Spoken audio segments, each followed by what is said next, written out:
জিয়া পরিষদের কেন্দ্রীয় কমিটির সিনিয়র যুগ্ম মহাসচিব আবদুল্লাহিল মাসুদের নেতৃত্বে জিয়া পরিষদ নেতৃবৃন্দ মেটিভ শিল্পী মানবেন্দ্র ঘোষের মানিকগঞ্জের সদর উপজেলার গড়পাড়া বাড়ি পরিদর্শন করেন।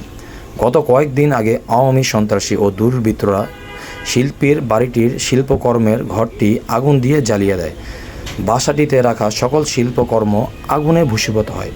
নেতৃবৃন্দ বিএনপি চেয়ারপারসন সাবেক প্রধানমন্ত্রী দেশনেত্রী বেগম খালেদা জিয়া ও ভারপ্রাপ্ত চেয়ারম্যান তারেক রহমানের পক্ষ থেকে শিল্পীর প্রতি সহানুভূতি প্রকাশ করেন, আর্থিক সহায়তা প্রদান করেন।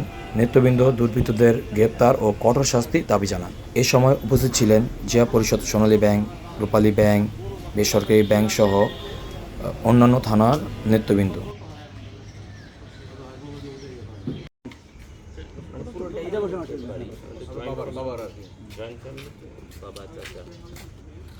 আমাকে দিল্লির কিছু জায়গায় ঘুরিয়ে দেখাচ্ছিল। তো ওই